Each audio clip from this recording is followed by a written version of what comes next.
Welcome back to the Real Estate Pros podcast. I'm Kristen and I'm here with Akin Akinfenwa, who is the founder of Landzille.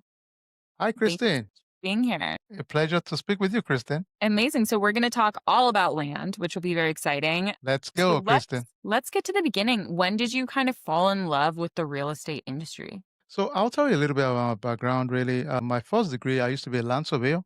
And because of that, the passion of land was just inherent in me. My first degree, I moved to the US, originally from Nigeria, moved to the US and did a master's in geomatics and evolved into technology space. And I got into cybersecurity, became head of delivery of a global consulting firm in cyber operation technology. But over the years, I still kept my passion of land and I started considering areas I can explore in real estate. Land was just a natural fit for me. And the question is, okay, why land? Okay, yeah, it's natural and it's visionary, really. Land is a vision. Land is something you tell someone to think and say, well, this is a San Francisco when it was at the early stage. This is an LA when it was at the early stage. It was just bare land, really. And the last I checked, we can all agree, land is not, the maker is not creating any land again, right? So land is always going to be there. And it's the bedrock, the foundation for any major development, including the roads, waterways, and the homes and every kind of infrastructure we see out there. So because of that, it kind of gave me a natural affinity towards land. It was easy for me to just relate with, unlike other part of real estate. So I started the business 4 years ago with a partner of mine. And as we started, the first thing was we bought as investors ourselves for our own use, for our family and ourselves. Then over time, we realized it seems to be a need in some underserved market. So we kind of did a pilot. We bought a few acres, maybe about 60 acres. And to our surprise, we had pipeline of people waiting, you know. So we're shocked that, oh, wait a minute, this seems to be an opportunity here. We wanted to sell to like three, four families. We had about 10 people in the wait list. So we said, oh, wow, okay, this is an opportunity we can explore. So we started doing more research, educating ourselves, understanding the implication, working with surveyors and strategic partners.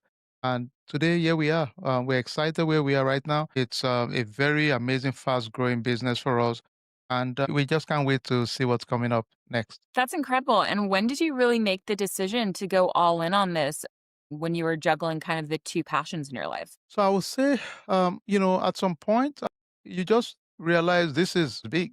This is massive because the need is always there and the demand is just there. I think it became my OR moment was when I realized in one of our projects, we had a slot for about 11 people and we had 20 something people in our pipeline. So at that point, we knew, okay, we have to work with more strategic banks, more strategic title companies, more strategic surveyors, because for our community that we serve, they are extremely educated, extremely savvy, extremely knowledgeable.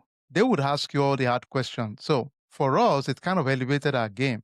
If you notice for us, we have tons of research we put together at Landzille. So at Landzille, we have a resource page. We have a team dedicated strictly to just work on research, check for all the city ordinances, check for all the state infrastructure bill, the federal infrastructure bill, any kind of lake, airport, road expansion, colleges. We check to make sure we have first-hand knowledge of what's coming up within your city. So we constantly check for development data because we have a very sophisticated, educated community that would ask you a lot of questions. So for us, the blessing was that because these folks will ask us tons of questions, you better step up your game and be ready to answer those questions. So it forced us to go back to our books, to go back and do more research, more information. And also very important for us is for any city or county we decide to go, we go to meet their leadership. Our most recent project is in a city called Gainesville, amazing city with solid infrastructure, proximity to a $40 billion investment in Sherman, Texas, and it's very close to Oklahoma. It's just a very well positioned strategic location, one of the best city out there. Beautiful downtown, amazing college, the oldest community 2-year college in Texas is actually located there. They have Frank Box Zoo. It's just amazing place, right?